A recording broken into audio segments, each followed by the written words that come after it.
This is the demonstration for the UBio-X Pro or Pro Lite. So this device, as you can see, is a IR technology. Its main technology is focusing on using the IR for detection of the face, not mostly visible light. I would say 10% is actually visible light, but 80% is using IR technology. This is an important thing to know, because this is why you cannot use user pictures from your phone or already pictures in the database to register the face, because it's using the IR LEDs for capturing the face image for the data, for extracting the data at that time. So I want to just say a few notes here about the Pro Lite. You have the circle here. This is just a general guideline where your face should be for optimal performance. There will be places you can go outside the circle. I would say about this half of the screen, you will still get detection, but the optimal detection is inside the circle. So just a quick demonstration. My face is not fully in the circle.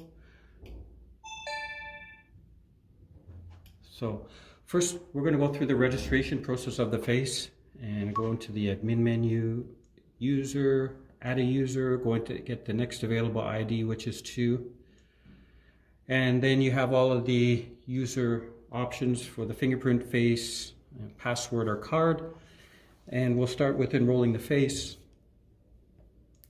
And a standard process within 50 centimeters. And as I said before, it's 5 templates per face. I will start the process, and there's going to be a guidance of in the center of the screen where you should tilt your head slightly. You can do it without it, but for optimal registration, you should follow the guideline of the outline where to angle your face when taking the picture. Look directly at the screen. So put your nose in the center crosshairs, move up slightly, different angles. That's a little bit too strong of an angle. Put your head down a little bit.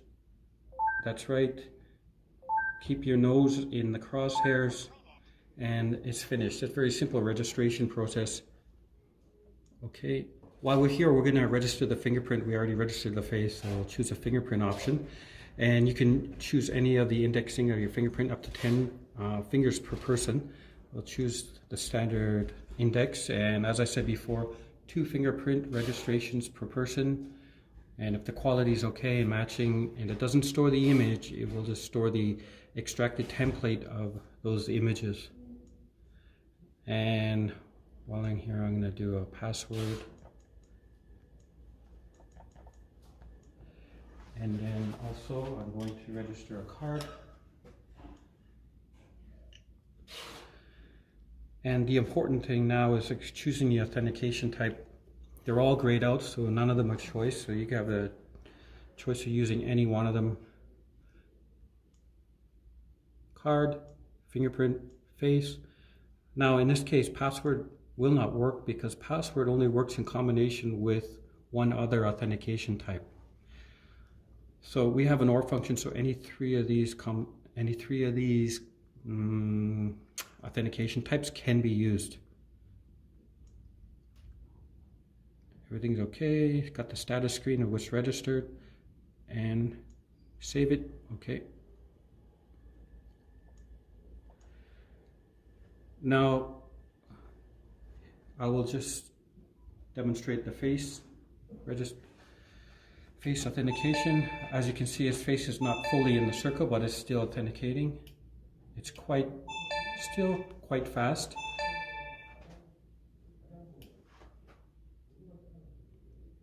And I don't need to bend my knees or stand up. It's mounted at the optimal height for detection. Go ahead. One more time. And then we have card, register to that person, and then fingerprint as well. As I said before, in cases where face is not always going to be applicable, it might not work for some people, Then you can have the fingerprint option. That's the unique point about our terminals compared to others, where we have the fingerprint biometric or facial biometric that the user can choose depending on the situation. I'm going to back into the programming and modify the user number 2. And this is what happened when we changed it to the AND function. So it can go up to 3 combinations of card and fingerprint and face. As I said before, it's giving you a higher security level in some installations, and if you can actually choose in the software to have during specific times of the day to have this kind of functionality. So example, 9 to 5, you want easy card access, you can have card only, or after that period it will automatically change to, say, the combination fingerprint and face. So that's a nice function to have. So now we're at the combination of a card. Okay, now we'll demonstrate using the card first, and scan the card, and then it'll prompt turn on the light for scanning the fingerprint, and then the face. You're already in front of the device itself, so you shouldn't have to move, just put the face already. So you had the face first, card, then fingerprint. So it's a combination of those 3 types. And that is it for the Pro Lite.